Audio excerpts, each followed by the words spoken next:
All right, Bill. But listen, we mentioned earlier about the new Cannabis Czar up in New York, John Kagia. All right, so let's tell everybody about New York. So New York talk is about it. Yeah, Yeah. New York is basically, it's been a very, very tough rollout. They haven't had good structure. They've had issues with Right.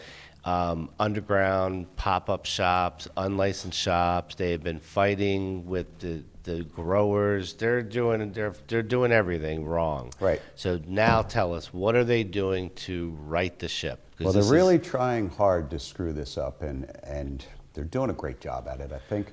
Well, I was hoping that you're going to tell me that this is the savior to New York's We're program. hoping that this is going to be the savior, John Kagia.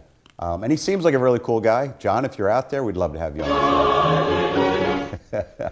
All right, So, John. Governor Kathy Hochul on February 26th put John in his place. The New York Office of Cannabis Management. He is the Director of Policy, also known as the Cannabis Czar.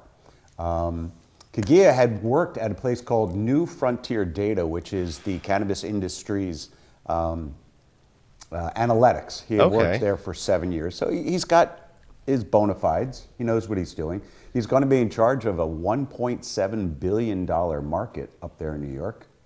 But he has some big challenges and some controversies. Apparently, when it first started, the first czar, there were issues with implementation and rollout. Really, from what I understand, really not his fault, but he was sort of scapegoated. So this poor guy, that was Chris Alexander. He was replaced by a woman named Felicia Reed.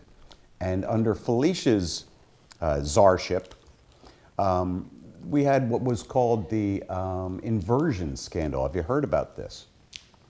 No. So Felicia was in place till December 2025. And the inversion scandal was weed was coming into New York from outside, which is a no-no, and it was being sold inside. So there was an investigation into it, and the steps of the investigation apparently were not done quite so well, and the whole thing went belly up. And that was thrown at Felicia, and so Felicia had to leave. She was replaced by a woman named Susan Filburn as the interim, and Susan has done nothing wrong. Susan seems to have done a fine job for a short period of time. And now it's going to be John. And John is still considered interim until the Senate or whoever can vote him in and approve it, but he's the new guy. Okay. What do you think, Todd, Father? You have anything to say about the new Cannabis Czar in New York? Well, let's see what happens, right? Give him Yeah. a chance, get in there and see what he can do, be productive, stop all the scandals, fraudulent things, all the problems that happened in the past. Yeah, and we don't want to Hopefully have the moving fraudulent forward. things going on. We wish him well. We do wish him well. Yeah, and hopefully he'll come on the show. John, if you're out there, we'd love to have you. Yeah, Bill, I think he would love to talk to you. I hope so. I try to be pleasant. There you go. There you go.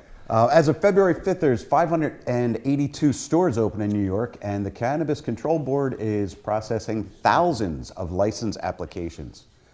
3,500 are for retailers, micro businesses allowed to sell cannabis.